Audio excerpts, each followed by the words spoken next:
In Texas, we've got a saying. You don't walk onto someone's land with bad manners unless you're ready to walk back off barefoot. So when some 34-year-old with a Bluetooth headset and a clipboard tried to evict me from a ranch that's been in my family for 3 generations, I didn't just get mad. I got ready. My name's Rosalind Carter, but folks around here just call me Roz. I'm 54, I raise cattle, I run fence lines before sunrise, and I know every inch of this soil better than I know my own damn phone number. This ranch isn't just my property. It's my family's backbone. So imagine my reaction when Brandon Lively, the freshly minted president of the High Ridge Meadows Homeowners Association, walked up to my gate one October morning, clipboard in hand, and said, "We need to have a serious conversation about the health risks your operation poses to our community." He said it with the tone of a man who thinks he's solving global warming by shutting down a cow pasture. See, Brandon's part of a new wave. High Ridge Meadows, 48 pastel-colored houses squeezed into a grid like a box of overcooked sugar cookies, had popped up across my southern boundary about a year back. At first, I didn't care. Let folks live how they want, right? But Brandon wasn't about live and let live. He was about control. Within 6 months, he'd whipped the neighborhood into a frenzy over smells, livestock noise, and environmental impact. Next thing I knew, he had a Facebook group called Protect High Ridge Families, featuring zoomed-in photos of my cows and dramatic captions like, "Do you know what's wafting into your children's lungs?" Then came the letters. Then the petition. Then, believe it or not, a formal demand for me to remove all livestock from my land within 30 days. That's when I knew this wasn't just some overzealous suburbanite with too much time on his hands. This was war. And Brandon? He had no idea the kind of woman he just declared it on. 3 days after Brandon's little speech at my gate, I found a cream-colored envelope in my mailbox marked Official HOA Correspondence, High Ridge Meadows. That was funny, considering I've never been a part of any HOA in my life. My ranch sits well outside their official boundary lines, about 200 yards to the north, with nothing but a barbed wire fence and open pasture in between. Still, the letter was addressed to Rosalind Carter, property adjacent to High Ridge Meadows. That alone set my teeth on edge. The letter was full of flowery legal jargon. Environmental impact, air quality concerns, residential compatibility. But buried in the middle of all that nonsense was the real kicker. Failure to address ongoing violations may result in legal action by the High Ridge Meadows HOA to preserve community standards. Now, I've been dealing with livestock since I was old enough to shovel a stall, and I've read more zoning regulations than most lawyers I've met. So I knew right away this was garbage. But it didn't stop there. Over the next week, more letters came. One demanded I cease early morning machinery use. Another insisted I reduce visible livestock waste runoff, which I took to mean stop my cows from pooping. One even recommended I limit the presence of large animals within sight lines of residential homes. That one made me laugh out loud.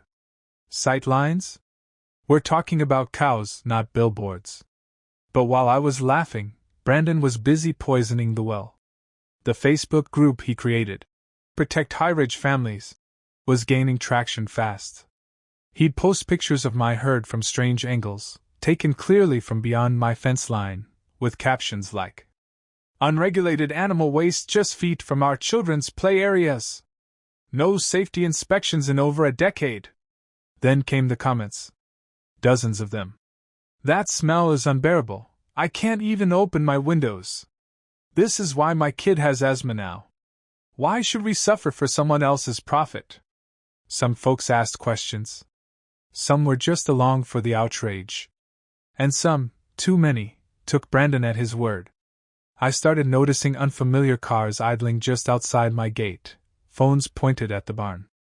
A drone buzzed low over my pasture one afternoon, spooking the heifers. My mail started arriving a little later than usual, and the mailman, who I'd chatted with for years, stopped waving. Worse yet, my neighbors, folks I'd known since childhood, who used to bring over pies and borrow my tractor, began avoiding me altogether. I'd wave and get nothing back but tightened lips and turned heads. The isolation was sharp. Not because I needed their approval, but because it confirmed what I feared most. Brandon wasn't just stirring up noise, he was turning people against me. Not with facts, not with laws, but with fear. That fear spread fast, and before I knew it, my ranch wasn't just my land anymore. To them, it was the problem next door. And Brandon? He was just getting started. It was a Tuesday morning when the convoy rolled up my gravel drive like they were serving a warrant. 3 white SUVs parked just past my private property, no trespassing sign like it was a welcome mat. Out stepped Brandon lively, clipboard in hand, Bluetooth earpiece blinking like a lighthouse of self-importance. Behind him were 2 HOA board members, Laura Kim, a young woman in business flats who looked deeply uncomfortable, and Howard Kramer, the kind of man who always seems to have a pen in his shirt pocket just to feel important. Brandon strode right up to the fence gate without so much as a nod. "Ms. Carter," he said, voice slick like a corporate voicemail greeting. "We're here to deliver official notice of continued violations and failure to address community concerns." He held out a large yellow envelope, like he expected me to reach for it reverently. I didn't. I let it hang in the air for a second before slowly wiping my hands on my jeans and taking it with 2 fingers. "Violations of what exactly?" I asked, looking each of them in the eye. Brandon glanced at his clipboard, playing the part. "You've been cited for multiple breaches of residential environmental standards, uncontained animal waste, excessive noise pollution from machinery, and odor-related air quality degradation." It was like listening to a robot read from a rulebook that didn't apply. And it didn't. "You realize I'm not part of your HOA, right?" I said. "This ranch has been operating since 1950. Grandfathered into every zoning law this county's ever written." Brandon didn't flinch. "We believe those exemptions no longer apply due to increased scale and impact. We're within our rights to seek relief through civil court. Then I'd suggest you read up on agricultural protection statutes before you waste more of your neighbor's money," I said, folding the envelope and tucking it under my arm. "Because unless you plan to sue every rancher in Texas, you're barking up the wrong barbed wire." Howard coughed into his hand. Laura looked like she wanted to be anywhere else. But Brandon? He smiled like he'd just won something. "You have 30 days to remove all livestock and cease operations, or we'll initiate legal proceedings." Then they turned and left. No goodbye, no thank you. Just tire tracks in the dirt, and a threat hanging in the air like the scent of a storm you can't outrun. I stood there for a while, staring down the road long after the SUVs disappeared. 30 days to shut down my family's legacy? Not likely. Brandon had delivered his ultimatum. Now it was time for me to dig in, and dig deep. Would you have stayed calm like Roz, or gone nuclear right then and there? Comment yes if you'd play it cool, no if you'd raise hell. That night I didn't sleep. I sat at the kitchen table with Brandon's envelope beside my coffee mug, unopened again, even though I'd already read it twice. My hands were still dirty from a late feed run, but my thoughts were darker than the barn after sundown. It wasn't just the arrogance in his voice that stuck with me, it was the certainty. That smug, rehearsed certainty. And that made me wonder, what exactly gave him that kind of confidence? When my daddy passed, I inherited more than just a ranch. I inherited his office, a converted storage shed with a rusted tin roof and a floor that creaked like it was trying to whisper secrets. Inside it were filing cabinets older than me, stacked with records, land surveys, yellowing receipts, and legal pads scrawled with my father's tight, all-cap handwriting. I hadn't gone through those drawers in years. Maybe ever. By 2 a.m., I was cross-legged on the floor, surrounded by manila folders and mouse-nibbled binders. Most of it was mundane: feed logs, veterinary records, grain invoices from companies that don't exist anymore. But then I found it. A thick, dusty envelope labeled in black marker. Original survey, 1950 to 1987, High Ridge South. My heart beat faster. Inside were documents I'd never seen before. Maps, mostly, hand-drawn at first, then later professional surveys with stamps and signatures. one stood out. A detailed survey dated March 1986, signed by County Surveyor Walt Dempsey, showing the southern boundary of our ranch, down to every tree, culvert, and stake. And that's when I saw it. The 50-acre parcel Brandon's HOA development sat on. It wasn't the land my father had sold to the county in the 80s. It was adjacent.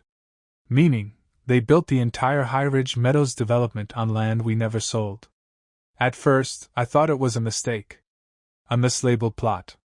But then I pulled up the current GIS map on my laptop and overlaid it with the survey. The markers lined up.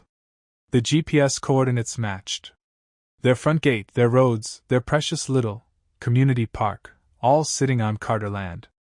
And the kicker? There was a letter, dated July 1987, from the county assessor's office thanking my father for his refusal to sell Tract B, citing his commitment to maintaining agricultural integrity in the region. He turned down an offer from developers to preserve ranching continuity. That land was never for sale. It still wasn't. They didn't just harass me. They built their entire neighborhood on a mistake. At dawn, I drove to the county clerk's office, original survey in hand. Took a number, waited my turn, and sat down across from a sleepy-eyed clerk named Travis who probably hadn't had anyone walk in with a rolled-up blueprint since 1995.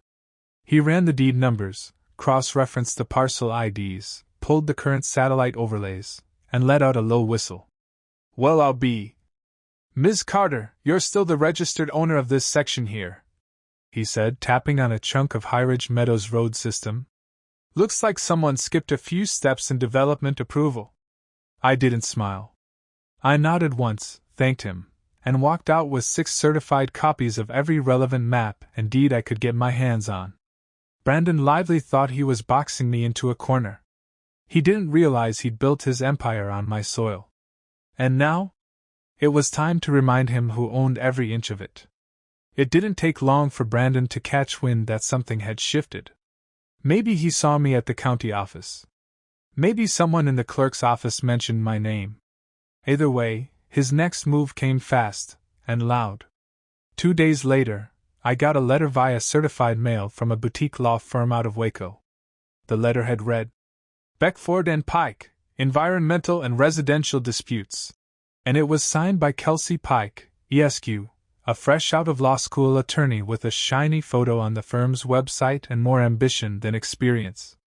Her letter was as theatrical as it was hollow, accusing me of creating an unsafe environmental corridor, jeopardizing suburban well-being through unmanaged agricultural runoff, and violating informal zoning compatibility expectations. Informal expectations? That was a new one. She ended with a strong recommendation that I cease all livestock operations within 14 days or face emergency civil proceedings. I didn't even get angry. I just picked up the phone. I called Georgia Heller. Georgia's a legend in these parts, a no-nonsense AG law veteran with a mouth like a steel trap and a brain sharper than a cactus needle. Her office sits above the local seed supply store, and she still writes on a yellow legal pad even though her assistant begs her to switch to email. When I told her what Brandon and his people were doing, she actually chuckled. "Roz," she said, flipping through the documents I'd faxed her, "this is the legal equivalent of a calf charging a freight train. And lucky for you, I've derailed more HOAs than I can count." We set up a full review, and within 48 hours she had a response drafted, complete with a warning about wrongful encroachment, misuse of legal threats, and pending trespass action. The tone was polite, but the message was clear. Touch one cow, and we take your cul-de-sac. But that wasn't the best part. That same evening, as I was stacking hay, my phone rang. Unknown number. "Ms. Carter?" a quiet voice asked. "Yes. This is Clara. I'm the treasurer for the HOA. Please don't tell anyone I called. But I think you should know, Brandon's lying." She went on to tell me he'd used HOA funds, without a vote, to pay the lawyer. He'd also told the board that the county had issued warnings about my ranch, which she later confirmed was false after checking with officials. "He's making this up," she whispered. And now people are getting scared. They trust him, but they shouldn't. I thanked her and promised her name wouldn't leave my lips. But inside I felt the ground shift again, this time in my favor. Because Brandon wasn't just wrong.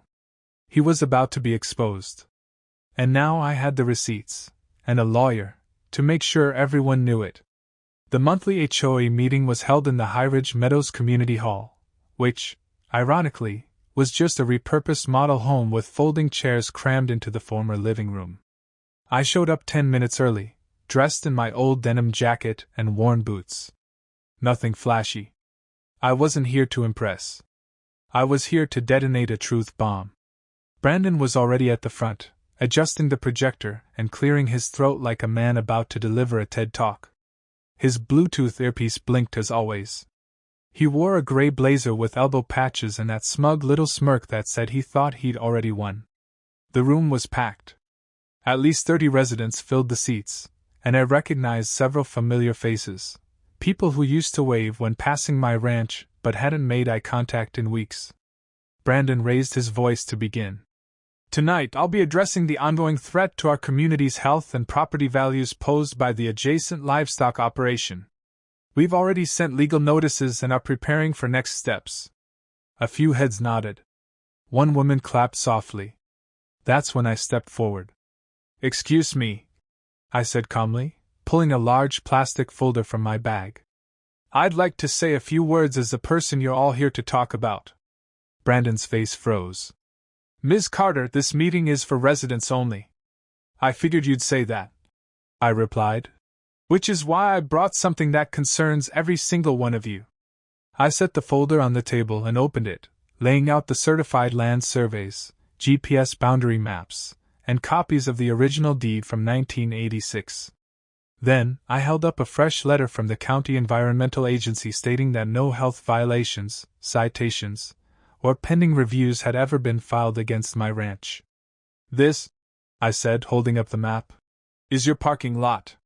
And this, I pointed to the red boundary line, is my land. Gasps rippled through the room. I could see people leaning forward, squinting at the documents. Someone whispered, Is that real? Clara, the HOA treasurer, stood up, her hands shaking. It's real, she said, her voice cracking. I've seen the originals. Brandon never told us. He said the county was investigating her, that she was a public risk. I called the county myself last week. They said there were no complaints. Nothing. He lied. Brandon turned pale. For the first time since I met him, he didn't have a comeback. He tried to open his mouth, but nothing came out. A man in the front row, Mark Davison, I think his name was, stood up. Is it true we've been parking on her property? I nodded. I haven't received a dime in rent, I said. You've been using my land for 2 years. And until tonight I hadn't said a word. But after being accused, investigated, and harassed, I figured it was time you all knew who really has the legal standing here. The room turned.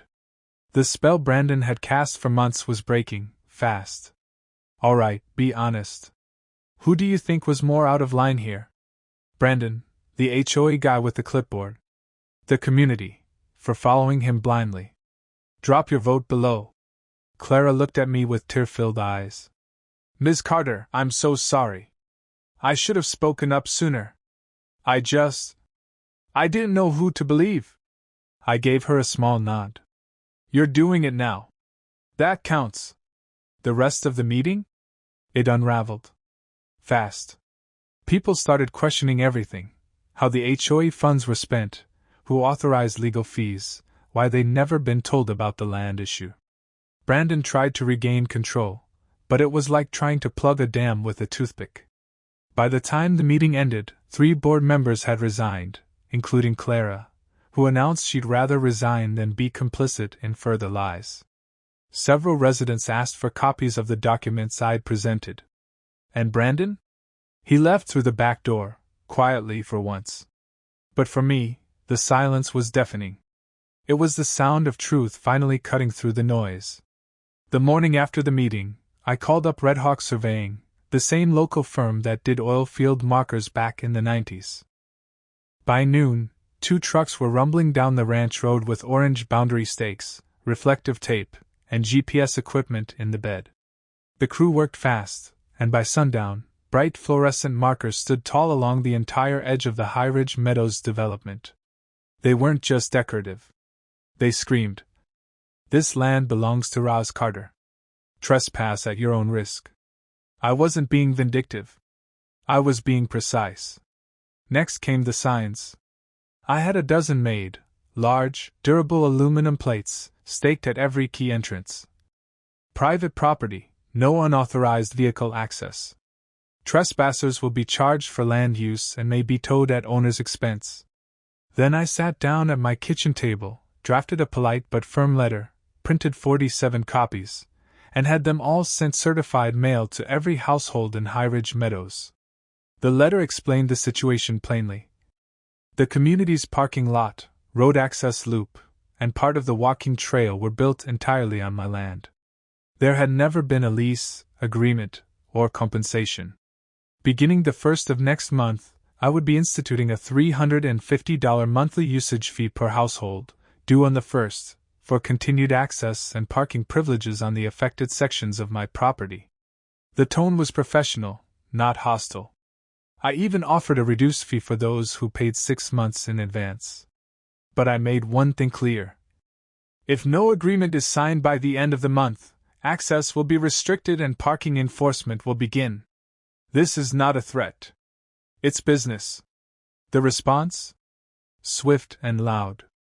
By the 3rd day, my phone was ringing off the hook. One man accused me of extortion, then hung up before I could reply.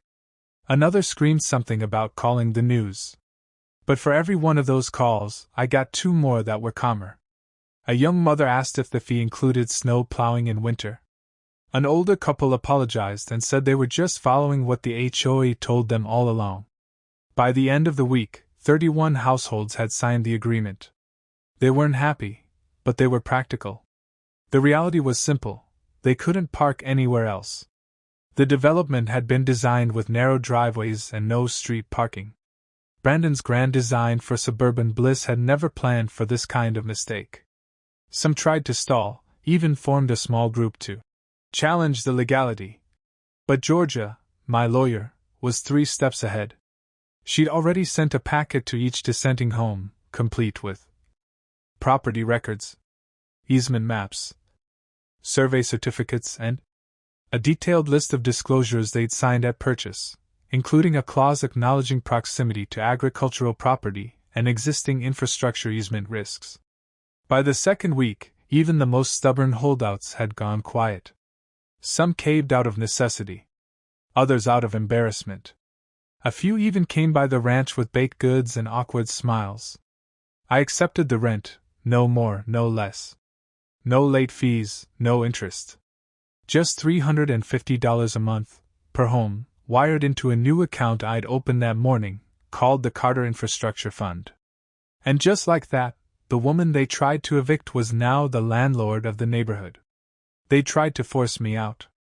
Now they were paying to stay. Funny how fast things change when truth has a title deed.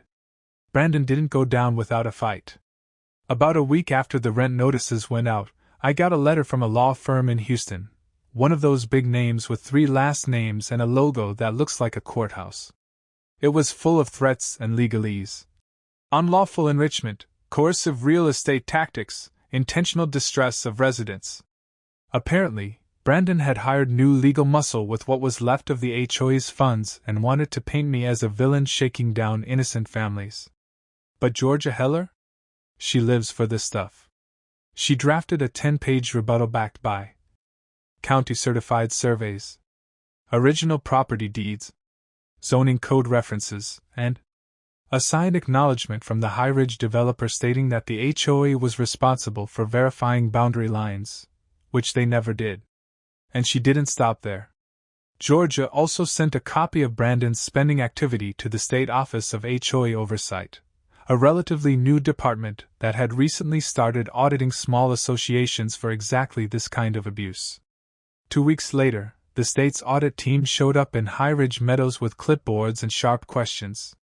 Turns out Brandon had spent over $6,200 in HOA funds without board approval, misrepresented HOA legal standing to residents, and used community funds to cover personal legal consultation before any vote had ever taken place. He tried to spin it as acting in the best interest of the neighborhood, but it was too late. The HOA board held an emergency vote. Brandon was removed as president by unanimous decision. 3 days later, a moving truck backed into his driveway. Rumor had it he'd defaulted on his mortgage, same house he bragged about buying above asking price. He didn't say goodbye. No speeches. No clipboard. Just one last silent drive out of town, past the fence line he once tried to control. The man who tried to take my land had lost his home, his title, and, most poetic of all, his credibility. And me? I still had my cattle. I still had my ranch. And now, I had peace. Brandon's departure didn't just leave a leadership vacuum, it left behind a neighborhood in reflection. Within a week, Carol Pierce, a retired school principal who'd lived in High Ridge since it was built, was elected as interim HOA president. One of her first actions: invite me to the next community meeting, not as an adversary, but as a neighbor. It was awkward at first. Folks shuffled in their seats, unsure of how to look me in the eye after months of silence or outright hostility. But I kept it simple. I brought a fresh batch of contract copies and stood at the front with a calm, even tone. I'm willing to reduce the usage fee to $275 a month per household, if the HOA agrees to use those funds for shared road improvements and security lighting for the lot. You help maintain it, we all benefit. The vote was unanimous. We drew up a 6-page agreement with George's help, clean, binding, and community approved. And something shifted. That weekend, a small group of residents came by the ranch, not to complain, but to ask if their kids could visit. One father said his daughter had never seen a cow up close. Another asked if I could explain what a feed schedule looked like. So I said yes. I opened up the north gate and let them in, just a few at first, then more. We started calling them Ranch Saturdays. Kids would bottle feed calves, help stack hay, or just ask questions like, "Do cows really sleep standing up?" I hadn't heard laughter like that on this land in years. And slowly, the line between ranch and residential began to blur, not in ownership, but in spirit. Folks who once treated my land like a nuisance now saw it for what it was, a legacy. A living, breathing piece of Texas history that they were now part of, not fighting against, but protecting alongside. The woman they once tried to silence had become something else entirely. Not just a landowner, but a bridge. Between old soil and new streets. Between tradition and tomorrow. And every time I sip my coffee at dawn and hear kids laughing down by the fence, I smile. Because this land has always had a voice. Now, finally, it's being heard. If this kind of real justice and smart revenge hits home for you, don't forget to hit that subscribe button. We've got more HOA Karen stories coming your way. If there's one thing this story proves, it's that owning land doesn't just mean you have property. It means you carry history, responsibility, and strength that can't be shaken by paperwork or politics. Brandon thought a clipboard and a title gave him power. But power without integrity is just noise. What held strong through every false claim and legal threat wasn't anger. It was documentation, community memory, and the unshakable truth of who built this land and why. The biggest lesson? Know your rights.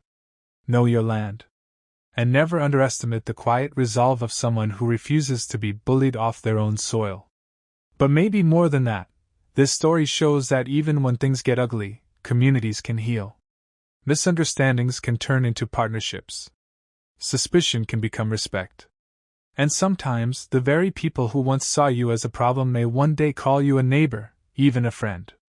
So whether you're on a ranch, in a cul-de-sac, or anywhere in between, stand your ground with grace, protect what's yours with wisdom, and lead with the kind of strength that doesn't need to shout to be heard. That's the kind of legacy worth fighting for.